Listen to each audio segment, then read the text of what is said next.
welcome.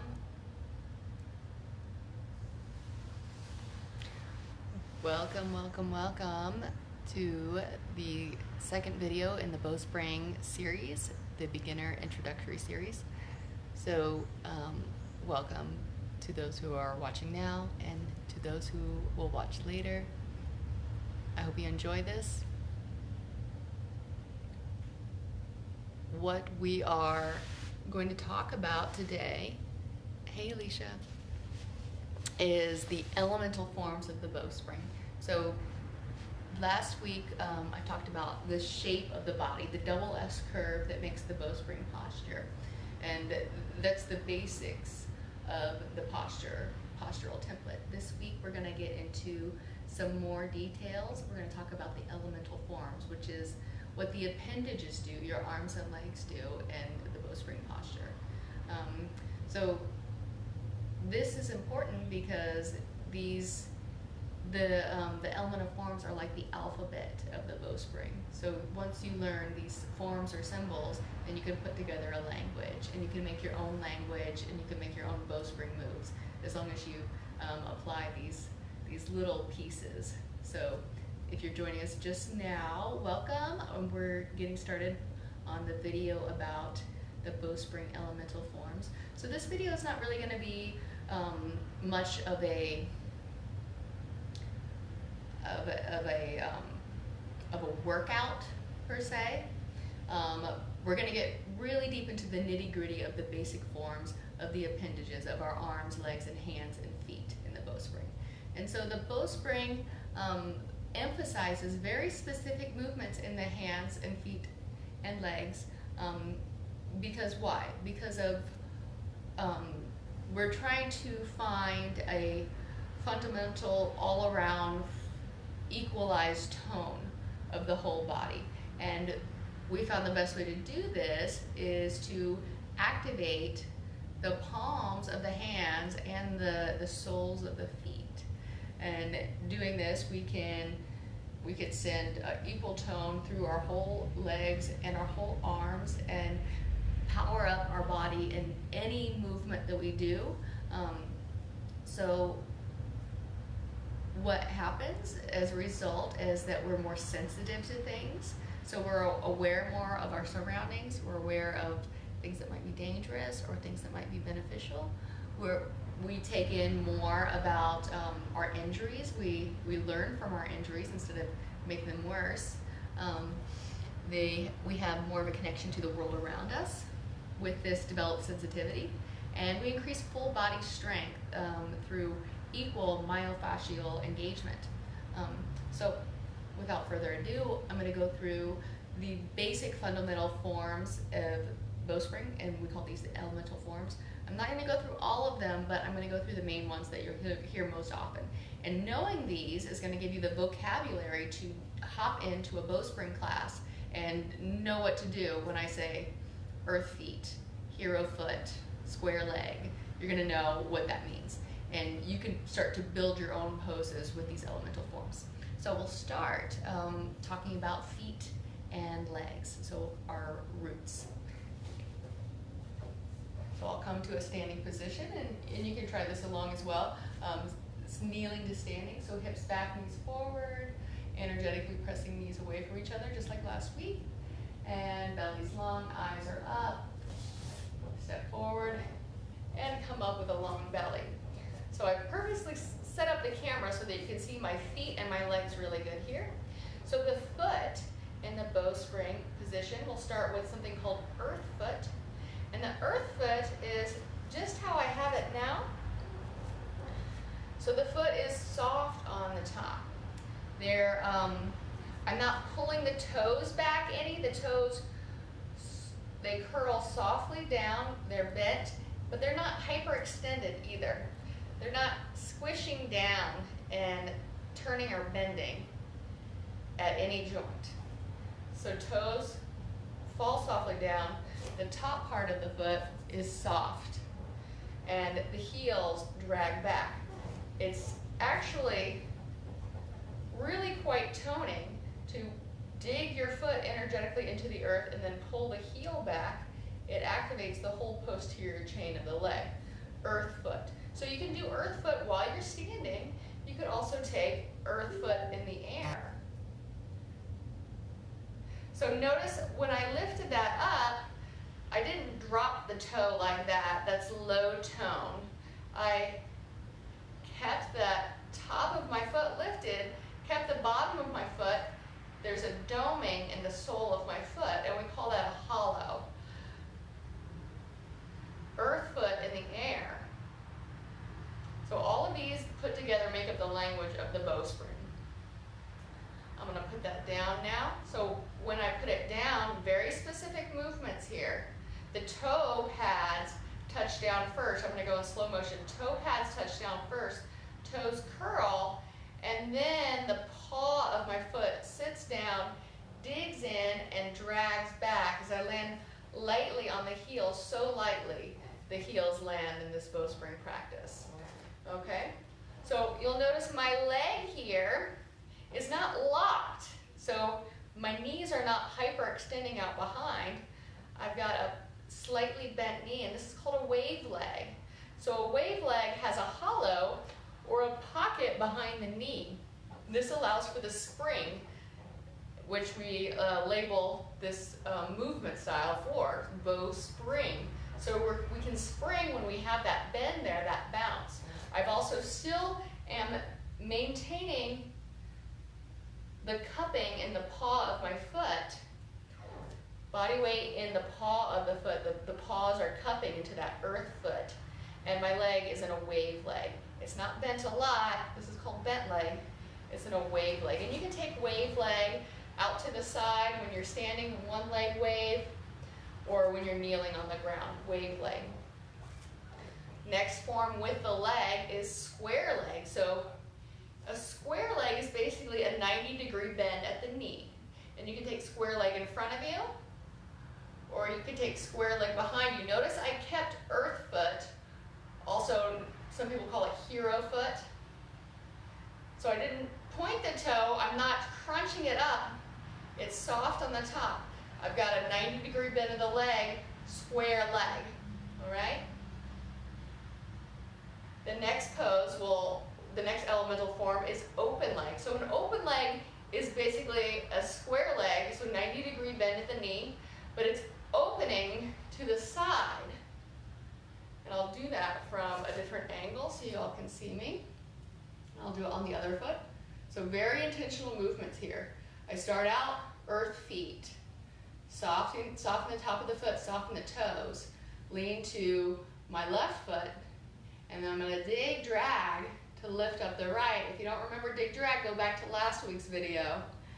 So the top of my foot stays lifted. I don't just let it drop down, because remember, the reason we're doing this is to create equal tone in the whole body, the whole myofascial network. So I've got a square knee here at 90 degrees, and then I'm going to open it out to the side, so I still have a 90-degree bend here, but I'm opening out to the lateral plane. That's called open leg, and that's one of our elemental forms. Come back down, dig, drag to land.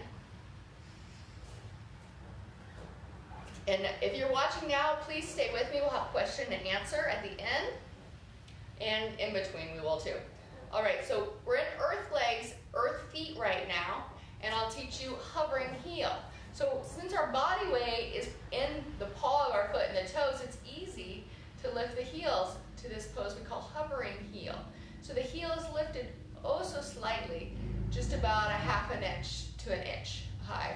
So we're not doing high heels here. Hovering heel, very barely lifted off the floor.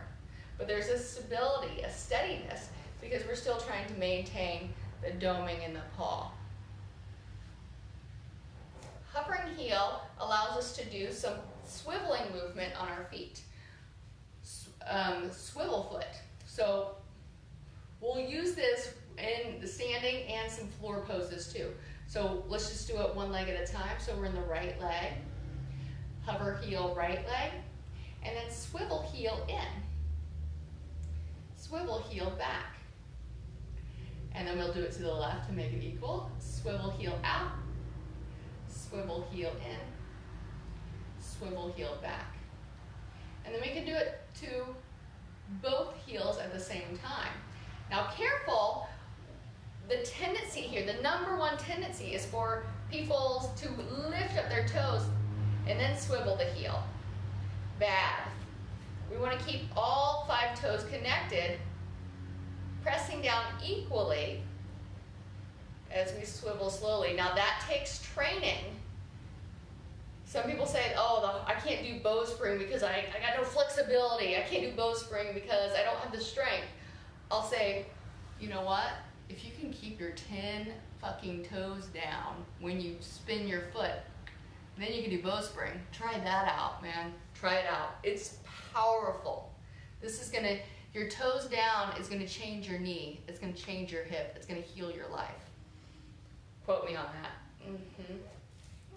So I have students come to my Bowspring classes and they're trying so hard to get in the forms and do it in the rest of the body, but they forget about the feet. They're not going to take away as much from this practice. So the toes are important. So toes down, swivel heels left. Toes down, swivel heels right. It's hard. And then toes down, swivel heels back. Good.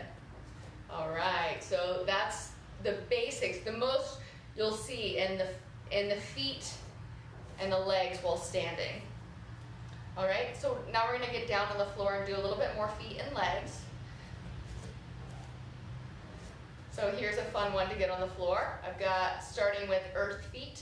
I'm gonna lift the heels, hovering heels, swivel heels in, hips slide back, belly goes long, and come up into a squat. Knee down, walk it out a bit. So this is kneeling legs. So I've got a deeper angle here than a square leg, and my foot comes into what we call hero foot. So hero foot has the top of the foot on the floor, as you can see, and the ankle is lifted up the floor. I'm gonna get this a little bit closer here. Oopsie. So you can see my foot there. Sorry guys.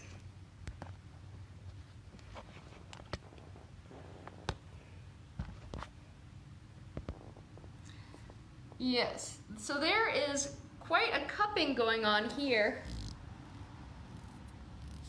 And that is the advantage of placing our foot in this position, is that we can start to mold the fascia in our foot while we are on the floor. And that pressing the top of the foot into the floor can give us a rooting action to lift away from. So if we were just flat here, if we had no hollows on the ankle, we would slide and glide all around, okay? So we've got hero foot going on here, going on strong, giving us strength, giving us rooting. Our legs are parallel with each other, and the feet they're like 11, so they're not sickling in or out.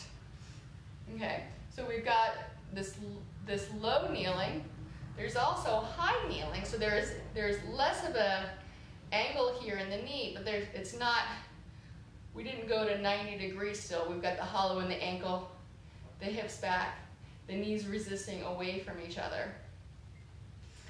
And if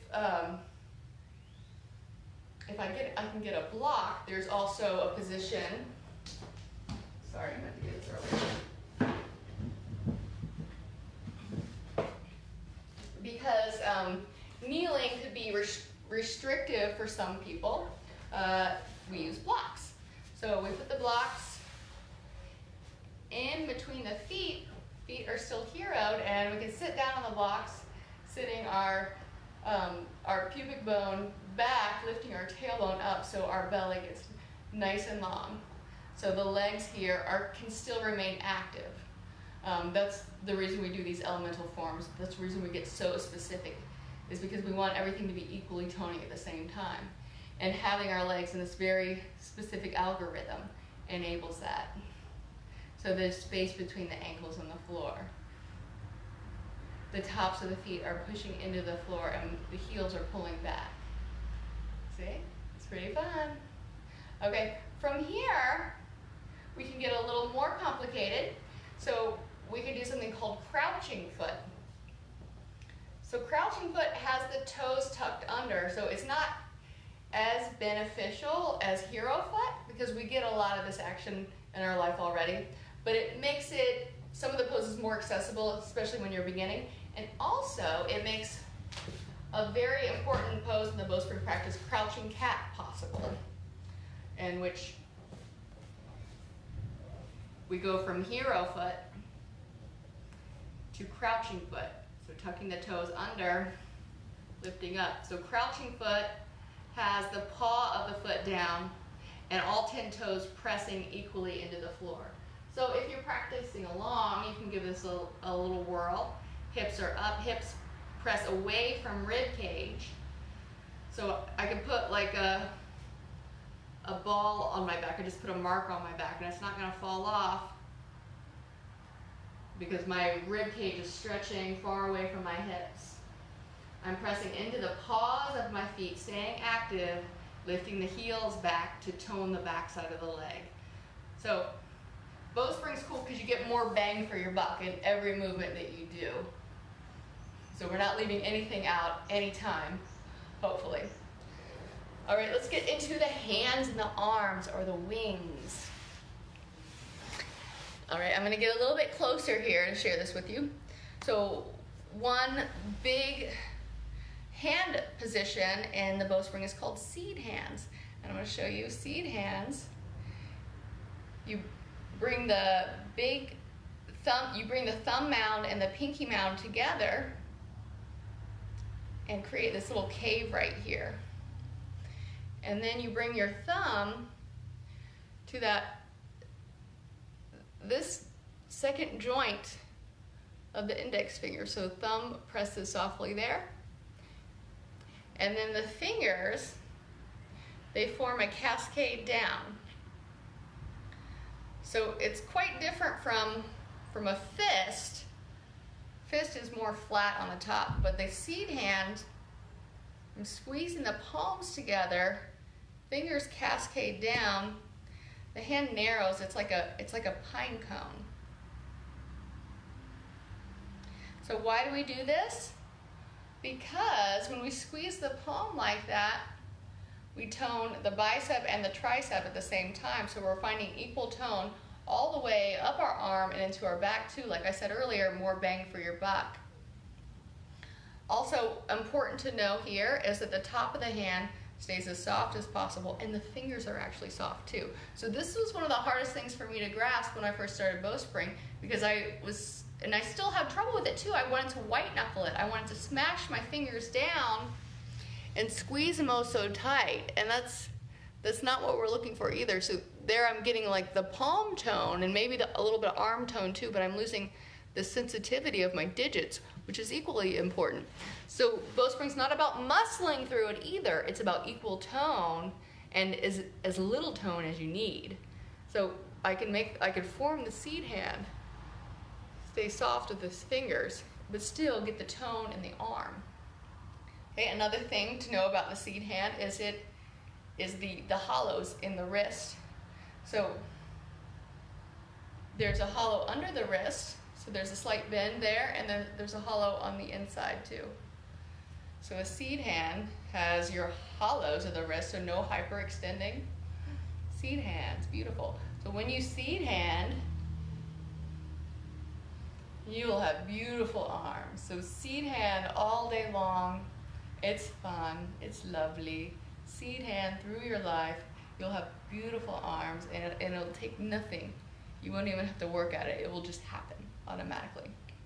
So that's seed hand. And we'll go into some arms that you can use in conjunction with seed hand.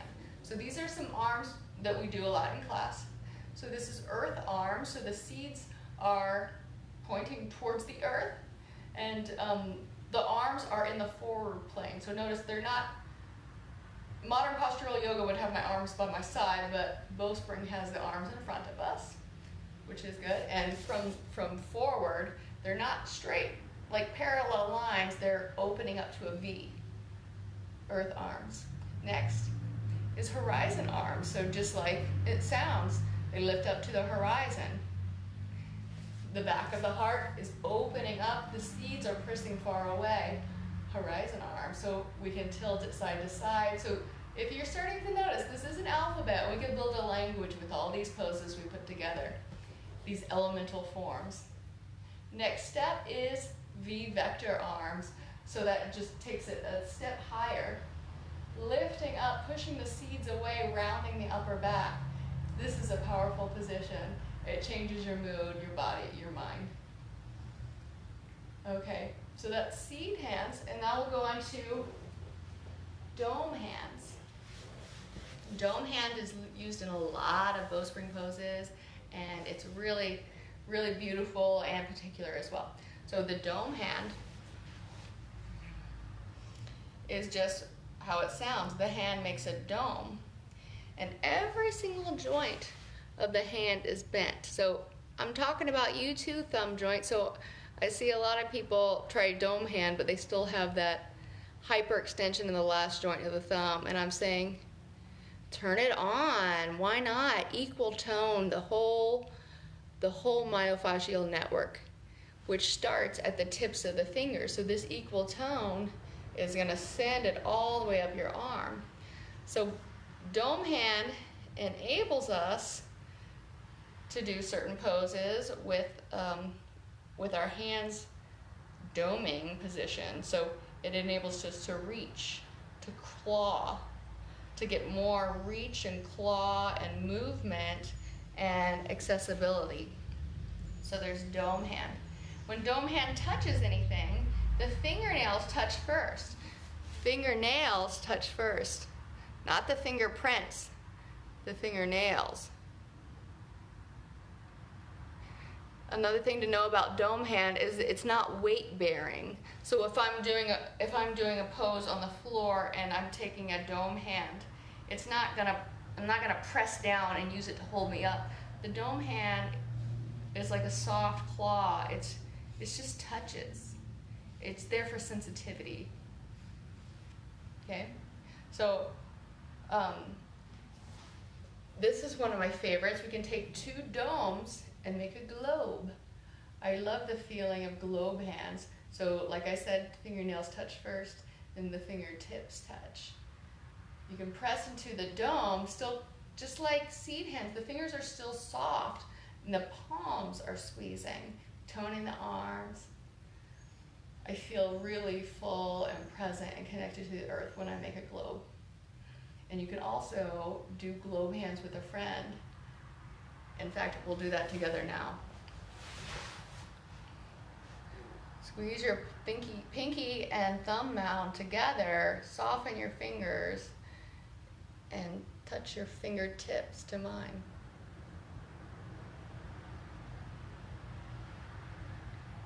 Feel the energetic connection. So beautiful.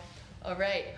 Okay, next I'm going to teach you ecstasy. So dome hands are essential for ecstasy, but sometimes the dome gets smashed during ecstasy, and I'm going to teach you how to not smash that. So I taught you ecstasy last week, and I'm going to teach it again because you're going to do it a lot.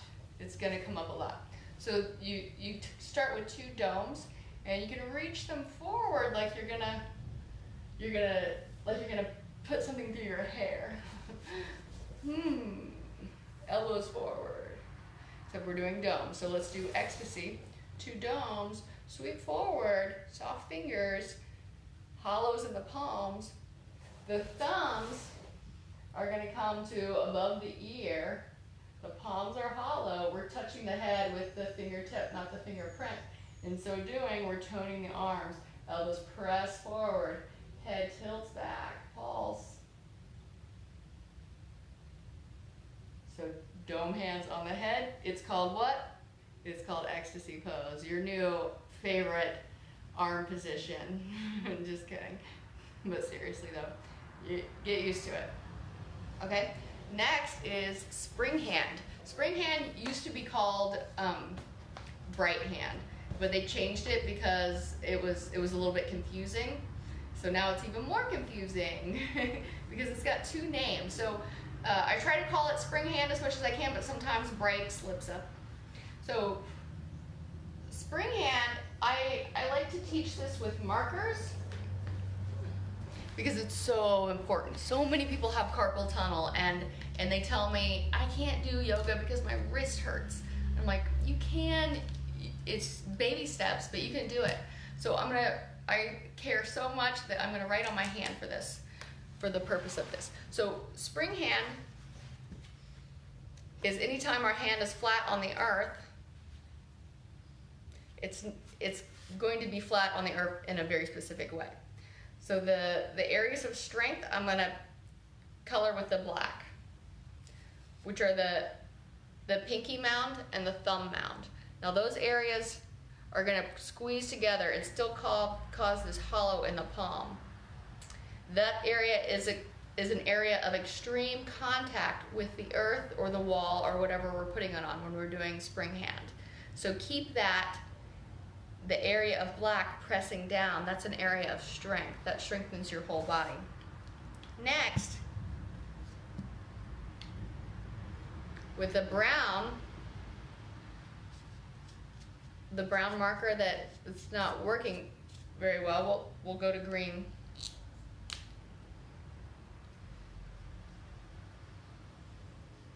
This green area is an area for balance, so it presses down too. It has less strength in it than the black areas, but this area is absolutely touching the earth. And one of the biggest tendencies I see in students and in myself is when your hand is in spring hand, people start to lift up that knuckle area and you lose your balance, you lose strength when you do that. So fight the urge, press down here, okay? Next, the areas of sensitivity. So I'm talking about your fingerprints. So the areas that I've colored on my hand, the black areas for strength, that green line here under the knuckles, and the fingerprints, those are the areas that are gonna make contact with the earth. Now notice I did not color the heel of my hand. The heel of your hand, putting weight there is gonna cause pain. Keep the weight bearing right here from the squeezing of the palm. Keep this part of your hand down and make the fingers down too. So also the fingers have, look at that, they have space between the fingers and the floor. This is different from modern postural yoga. Modern postural yoga has the hand flat and spread out wide. No! So Bowspring, there's 1 digit difference, so 1 finger distance between each digit. And there's a hollow between the fingers and the surface, so much that you can bounce it. There's a spring there, a bowspring. Get it? Bowspring. So we got a spring in our palm, we got a spring under the necks of our fingers. We can bounce on our hands. Wow, it's a miracle. So that is spring hand. Another thing about spring hand you need to know is to get a good spring hand contact, you have to start in a dome. So spring hand always starts in dome. Dome hand, remember this? Fingernails touch down first. Doming of the palm. Now to get to spring hand from here, you slide and glide. Spring hand could go to dome too. Leave the fingers down, spring to dome, dome to spring, spring to dome, dome to spring. Everything is articulated just so.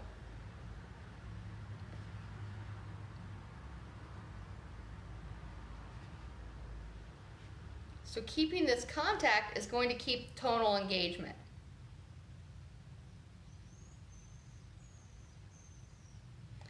Spring to dome.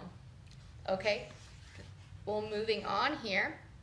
So we covered some of the most important ones. I'm going to get to some ones that we see a lot, but they're not like the main ones. So there's something called horseshoe. So horseshoe, we keep that dome, we still keep the dome in the hand, and we form a horseshoe. So we'll use this when we're trying to get bigger in the belly and we want to push off from something like our knees. Horseshoe. Horseshoe is also similar to liquid hand. So a liquid hand, we still have the cupping in the palm, and it's anytime we're going to use our hand to touch another body part. So we're still staying soft in the fingers, but we're cupping the palm. So here's one called genie arms. So we're using liquid hand on both elbows. We push both elbows away from each other, fingers stay soft, but palms stay toned in that doming and cupping fashion. So another place we would use that liquid hand is anytime we put our hand to our paw or our heel. So the fingers always stay soft, the palms stay domed. So it's something that once you get the language, it's applicable all around. Thank you for watching today. I know this is so many details in this video, and I'm really passionate about it. Sometimes my mind moves faster than my words, and I hope you understood. Does anybody have any questions right now?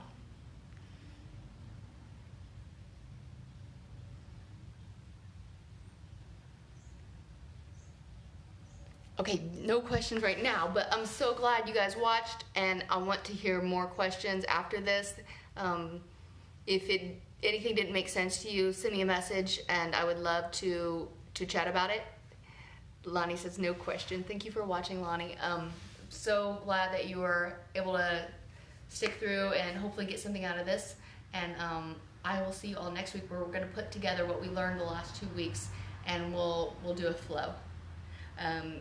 Taking the time to learn these elemental forms is only going to help your practice and help you throughout the day. I use these elemental forms any opportunity I get.